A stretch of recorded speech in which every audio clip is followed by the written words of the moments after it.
თეორემა ბრუნდება პირდაპირ ეთერში. ის რომ წინასაარჩევნო კამპანიაში მედიას და განსაკუთრებით სატელევიზიო მედიას დიდი როლი აქვს, გასაკვირი არაა. საარჩევნო წელს განსაკუთრებული ყურადღების და ზეწოლის ქვეშ მთავარი ოპოზიციური არხი რუსთავი 2 აღმოჩნდა.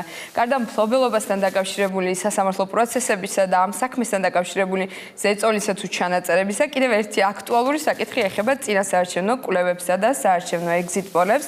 დღეს ჩემს სტუმრებთან ერთად ვისაუბრებ არა მხოლოდ მედიის წინასაარჩევნო მდგომარეობაზე, არამედ ზოგადად მედიის თავისუფლებაზე, ქართული ოცნების ხელისუფლების პირობებში. ჩემთან ერთად სტუდიაში იმყოფებიან გიორგი მშვენიერაძე, საქართველოს დემოკრატიული ინიციატივიდან და თამარ კინწურაშვილი მედიის განვითარების ფონდიდან. გიორგი, თქვენგან დავიწყებ, იმიტომ რომ ზუსტად ამის შესახებ გამოაქვეყნეთ დღეს თქვენ ანგარიში, თუ როგორი იყო ეს ქართული მედიის მდგომარეობა ამ წლებში. ქართული ოცნება ამაყობდა იმით, რომ მათი ერთ-ერთი მთავარი მიღწევა არის მედიის, ასე ვთქვათ, გათავისუფლება და მეტი პლურალიზმის მიღწევა. რა ჩვენა თქვენმა კვლევამ? მოგესალმებით, მივესალმები ტელემაყურებელს. ჩვენი კვლევის მიზანი არ იყო მთლიანად მედია გარემოს შესწავლა საქართველოში, არამედ შეეხებოდა მის სპეციფიურ ნაწილს, რომელსაც მაუწყებლები ქვია. მეც გამოვყავი გასაგები რამის გამო. ჩვენი კვლევის მიზანი იყო შეგვესწავლა ის ფაქტები, რომლებსაც ადგილი ჰქონდათ სხვადასხვა მაუწყებლებში, სხვადასხვა ტიპის ჩარევის, სარედაქციო პოლიტიკაზე ზემოქმედების, ან ზოგადად მაუწყებლის წინააღმდეგ წარმოებული კამპანიები და მოგვეხდინა მათი სამართლებრივი შეფასება, რაც აისახა კიდეც ანგარიში, რომელიც დღეს წარმოვადგინეთ და რომელიც საკმაოდ მოცულობითი გამოვიდა.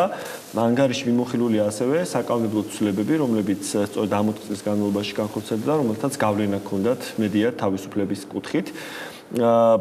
რომ დავყოთ ესე ვთქვათ ზოგადად შეფასება რო გავაკეთოთ ჯერ შეგვიძლია ვთქვათ რომ ფაქტობრივად არსებული მოცემულობა არის შემდეგი ხელისუფლება ცდილობდა სხვადასხვა მედიებში სხვადასხვა ფორმის ჩარევით მიეღწია ან სასურველი სარედაქციო პოლიტიკისადმი ან ქონოდა ყოველთვის ბერკეტად ზემოქმედების მექანიზმები სარედაქციო პოლიტიკაზე მაგალითებიც რომ მოვიყვანოთ როგორც კი ხელისუფლება შეიცვალა ერთ-ერთი პირველი რაც დაიწყო იყო საზოგადოებრივი მაუწყებლის საგადასახადო შემოწმება რაც პირდაპირ მესიჯი იყო მაშინდელი მენეჯმენტისათვის რომ შესაძლებელია მათ სხვა კუთხის პრობლემები შექმნოდათ ამავე პერიოდს უკავშირდება მალევე დირექტორის ჯერ გათავისუფლება მერე კვლავ დაბრუნება სასამართლო ზალი და მერე კვლავ გათავისუფლება ამავე პერიოდს უკავშირდება ჩვენ უნდა დაგვავიწყდეს ორი გადაცემის დახურვა საავტორო გადაცემის ეს იყო ბატონი პაიჭაძის და ქაბატონი კოესტაძის გადაცემები საზოგადოებრივ მაუწყებელზე სადაც მაშინდელმა დირექტორის მოვალეობის შესრულებელმა არ დამალდა თქვა რომ ეს უკავშირდება მათ პოლიტიკურ შეხედულებებს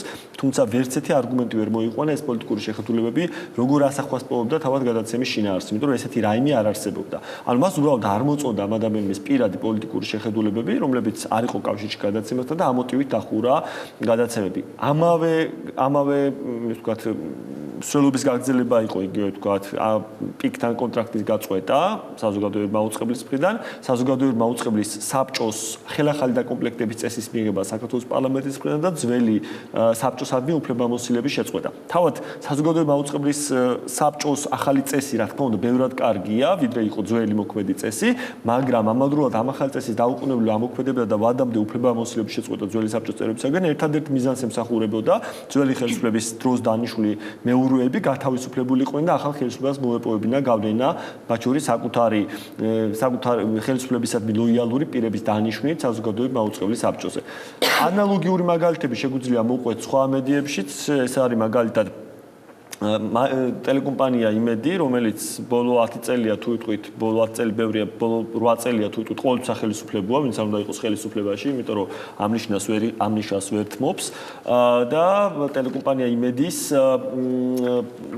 ორი მნიშვნელოვანი გადაცემა შეგვიძლია გავიხსენოთ. ერთ-ერთი ეს არის ინგა გრიგოლიას საკმაოდ რეიტინგული გადაცემის დახურვა. ჩვენ კარგად გვესმის, რომ ტელეკომპანია იმედი კერძო კომპანია და მის პატრონის აქვს უფლება მიიღოს ნებისმიერ დროს გადაწყვეტილება ნებისმიერი გადაცემის დახურვის გახსნის შესახებ, მაგრამ აბსოლუტურად აუხსნელია, რომ შენს ეთერში ყველაზე რეიტინგულ გადაცემას, რომელსაც ყველაზე მეტი შემოსავალი შეიძლება მოქონდეს ტელეკომპანიისთვის, ხურავდე, თუ არ არის ამის უკან რა თქმა უნდა პოლიტიკური მოტივები და ჩვენ უნდა გვახსოვდეს, რომ ეს ამ გადაცემის დახურვა უკავშირდებოდა იმ პერიოდს, როცა ეს გადაცემა შეიძლება ყველაზე პოპულარული გამხდარი იყო საუბარია ახალი საარჩევნო წლის დაწყებაზე, იმიტომ დაახლოებით 1 წლის წინ დაიხურა ეს გადაცემა. და ინგა გრიგოლიაც ამას ადასტურებს, რომ ეს ამასთან იყო კავშირში, ისევე როგორც შეგვიძლია გავიხსენოთ ჩალვა რამიშვილის გამოშვება ტელევიზიიდან და ის ჩანაწერები, რომლებიც ჩალვა რამიშვილმა გაასაჯაროა და ჩალვა რამიშვილის ჩანაწერების გასაჯაროებასთან ერთად საუბარია მიმოწერაზე მასა და ბატონ ბახტაძეს იმედის დირექტორს შორის. თავად არც ბახტაძეს უარ უყვია ჩანაწერების ავთენტურობა და სადაც თვალნათლივ ჩანს, რომ მას თხოვდა ტელეკომპანიის ხელმძღვანელობა მასთან ეთერში, ვთქვათ, მოდელირებულად დაესვა სხვადასხვა მოსამართლეები თუ განსხვავებული გუნდიდან და ყოფილიყო ჭყალებში კრიტიკული დამოკიდებულება ერთმანეთსაგან, თუმცა ეს არ უნდა ყოფილიყო ნამდვილი კრიტიკა, წინასწარ შეთანხმებული კითხვები უნდა დაესვა და ეს მოსამართლეები ყველა იყვნენ იმ ჯგუფის წარმომადგენლები, რომლებსაც დღეს ჩვენ მურუსიძის ჯგუფს ვეძახით სასამართლო ხელისუფლებაში და რომელიც პირდაპირ ახლო ურთიერთობაში იმყოფებიან დღევანდელ აღმასრულებელ ხელისუფლებასთან და ქმნიან არაერთ პრობლემას, რომელზეც ჩვენ გვაქვს საუბარი. რატომ მოვყევი ეს რამოდენიმე ფაქტი, ხო? ამის გარდა რა თქმა უნდა ჩვენ შეგვიძლია მოვყვეთ რა მოხდა მაესტროში, გადალაგება, გადაცემებში, ჟურნალისტების წამოსვლა სამსახურიდან. ცალკე საქმე რუსთავიორი, რომ რუსს განვიხილავ მთელი წელია. და ბოლო არის რუსთავიორის საქმე, ყველაზე ესეთი მსხვილი და მნიშვნელოვანი.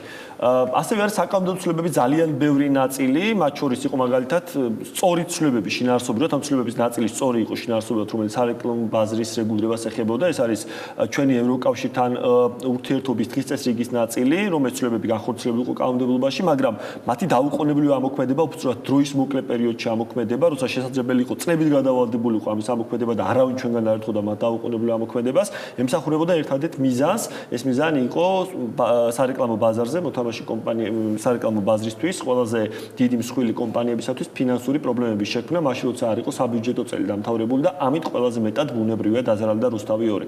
ანუ იმის თქვა მინდა, რომ ზოგიერთი ცვლილება, იგივე სამეურვეო საბჭო, თუნდაც ავიღოთ სარეკლამო ბაზრის ცვლილებები, იდეურად სწორი ცვლილებია, მაგრამ ისინი არ განხორციელებულა და არ ამოქმედებულა იმისათვის, რომ ის მიზანი ყოფილიყო მიღწეული, რაც მათ ფორმალურ წაკითხვაში იგულისხმება. არამედ ქონდა ქვემიზნები, რომელიც ბუნებრივია სწორედ იმას სახავდა მიზნად, რომ მოეპოვა გავლენა სხვადასხვა მედიაზე. რუსთავიორის საქმეზე საკმაოდ დეტალურად ჩამოვშალეთ ანგარიში, ყველა სამართლებრივი ასპექტი, დაწყებული სასამართლოს ქმედებებიდან უპრეცედენტო გადაწყვეტილებები და როცა მოსამართლე საკუთარ განჩინებაში უწერს სასამართლოს როგორი მაუწყებელს როგორი უნდა იყოს მისი სარედაქციო პოლიტიკა. ესეთი გადაწყვეტილებები ავტორიტარულ რეჟიმებშიც კი იშვიათად შეიძლება შეხვდეს სასამართლოს ძალით, უფრო ტოტალიტარულ რეჟიმებში შეიძლება ხვდებოდეთ, ოღონდ აღმასრულებელი ხელისუფლებიდან და არა სასამართლოსგან. უპრეცედენტოა ეს გადაწყვეტილება, ისევე როგორც მოშალა ურთმელიძემ და სააპელაციო სასამართლომ კერძო სამართლის ისეთი კონსტიტუციური მნიშვნელობის ინსტიტუტები, როგორიც არის კეთილსინდისიერი შემძენის ინსტიტუტი, როგორიც არის საჯარო რეესტრის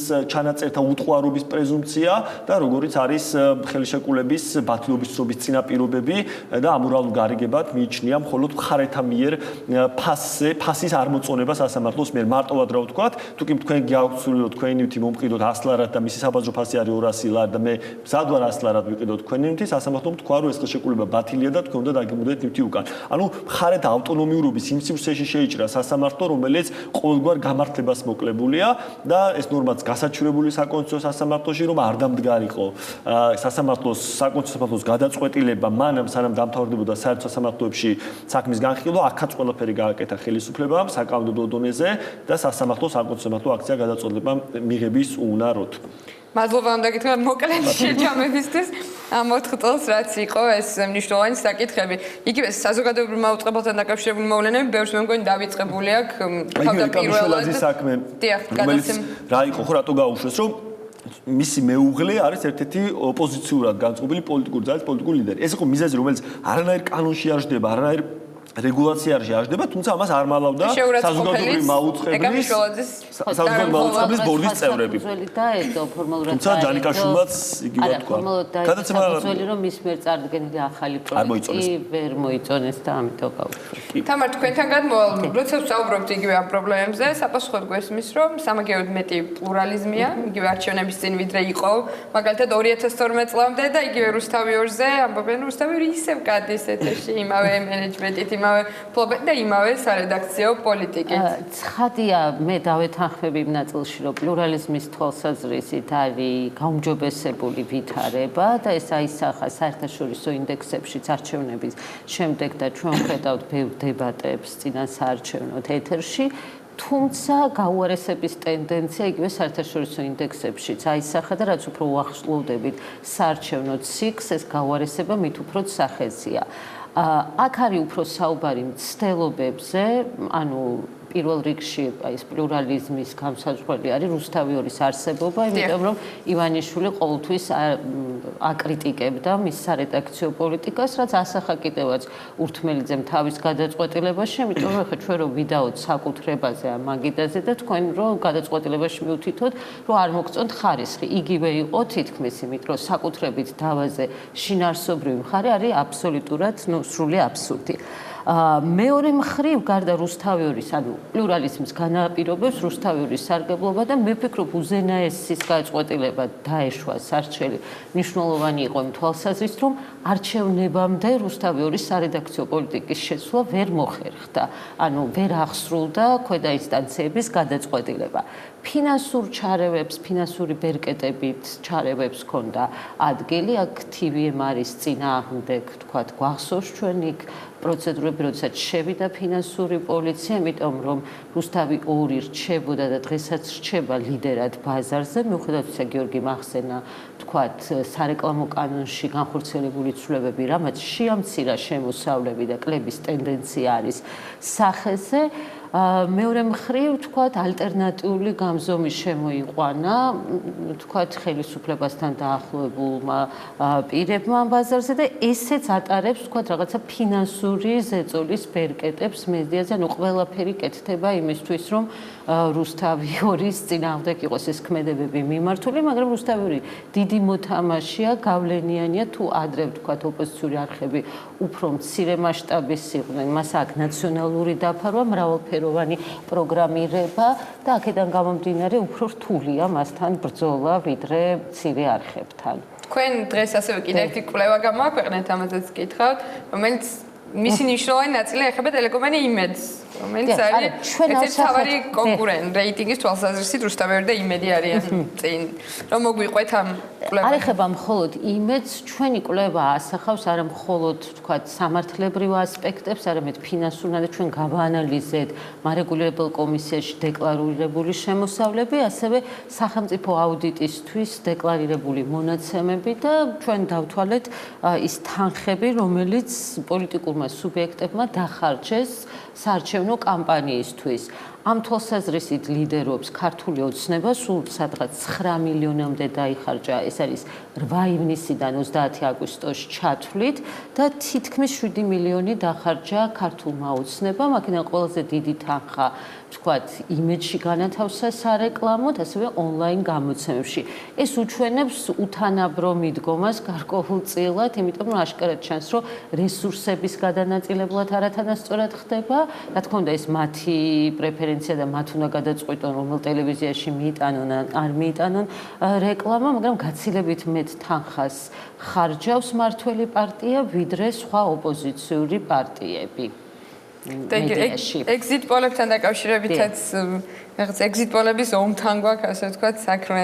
გიორგი, თქვენთან მექნება კითხვა, რა შედეგების მომწანი შეიძლება იყოს ეს ყველაფერი, რომ ისევ რუსთავიორი არის ერთ მხარეს, რომელსაც აქვს გამოცდილება და GFK პირველად არატარებს ამას 2014 წელს ჩვენ ნახეთ იგივე თვითმმართველობის არჩევნებზე.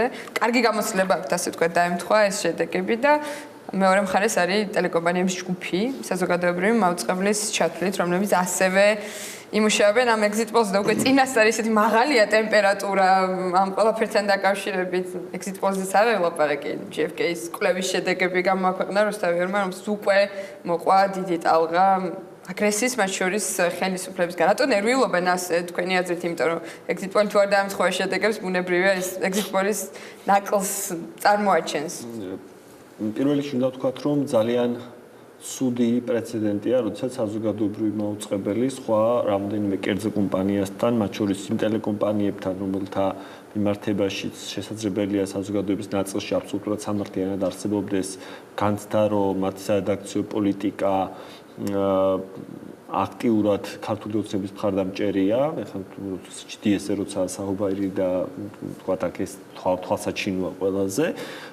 მათთან ერთად აკეთებს გარკვეულ კოალიციას და წვეთს რომ მასთან ერთად აიქირაოს კომპანია, გაიღოს სახელმწიფოს ხარჯები, სახსრები იმისთვის რომ ჩაატაროს ექსპოლები და კონდეს შედეგები და ეს აბსოლუტურად ეკონომიკურადაც წამგებიანი სვაა თავად საზოგადოებრივ მაუწყებლობისთვის, ისევე როგორც მისი რეპუტაციისთვის იქნება ძალიან ცუდი.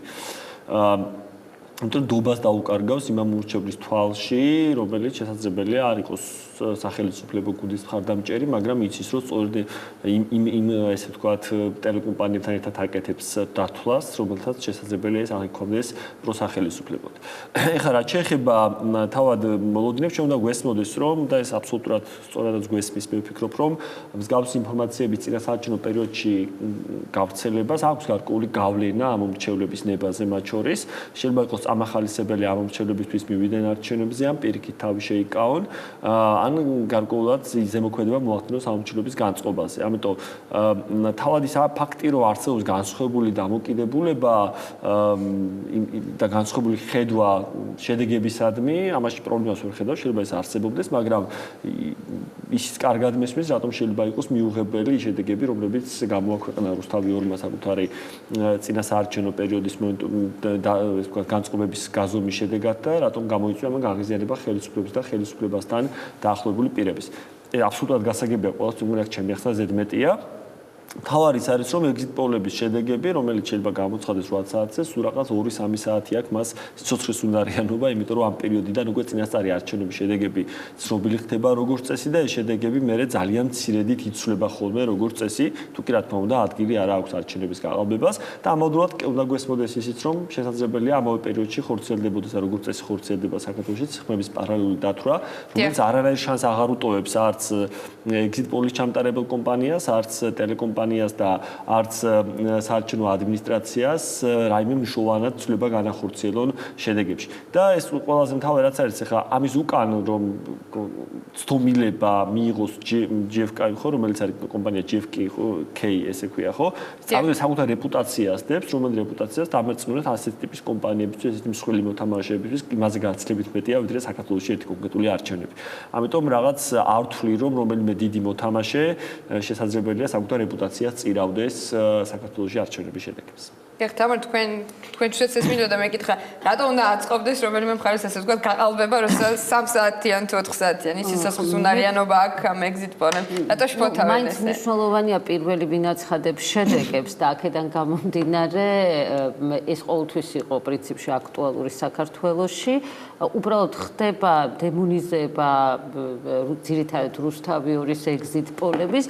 აქ მთავარი არის მეთოდოლოგია, რეპუტაცია, იმიტომ რომ ორივე მხარეს დგას საერთაშორისო კომპანია, ერთი მხარეს არის TNS, მეორე მხარეს არის GFK და მნიშვნელოვანია რომ ისინი იყვნენ გახსნილები და მაქსიმალურად ზუსტი ინფორმაცია მიეწოდოთ მეთოდოლოგიის შესახებ საზოგადოებას. ეგზიტ პოლს არ ეხება, მაგრამ საზოგადოებრივი აზრის კვლევის შედეგებით манипуლირებაც ხდება და ეს საშიშემით და პრობლემურია, იმიტომ რომ გადაუწყვეტელი ამომრჩევლის რაოდენობა არის საკმაოდ დიდი. აქედან გამომდინარე მაუწყებლებსთან, არა მარტო მაუწყებლებს, კანონით აქვთ ვალდებულება, რომ დაიცვან ეს წესები, იმიტომ რომ არ შეიყვანონ შეცდომაში მომხმარებელი. ხა შენ როდესაც აშუქებ, რომ იცით, აი ამომრჩევლის რაოდენობა, რომელიც არასოდეს არ აერჩევს ნაციონალურ მოძრაობას, არის 21% და იქვე არ უთითებ, რომ 19 ამბობს, რომ არც ქართულ ოცნებას აერჩევს და ცდომილების ზღვარი არის 2%, ეს არის საზოგადოებრივი აზრით манипуლირება. ანუ მაქსიმალურად სრული ინფორმაცია უნდა მიაწოდოს საზოგადოებას და ამას სამწუხაროდ ადგილი აქვს და ეს კვლევები გახდა რაღაც манипуляციის საგანი. ვფიქრობ, რომ ხელისუფლებას ეშინია აღიარებს თუ არა ვთქვათ ოპოზიცია ამ არჩევნების შედეგებს და აქედან გამომდინარე ის თადარიგს იჭერს და ეგზიტ პოლებზე გადის რაღაცა არჩევნების სიცოცხლის საკითხი, ასე ვთქვათ, რაც მგონია რომ გადაჭარბებულია გარკვეულწილად. ძალიან დიდი მადლობა სტუმრობისთვის, მადლობა მაყურებელს, ჩვენ მესამე ნაწილში დაბრუნდებით.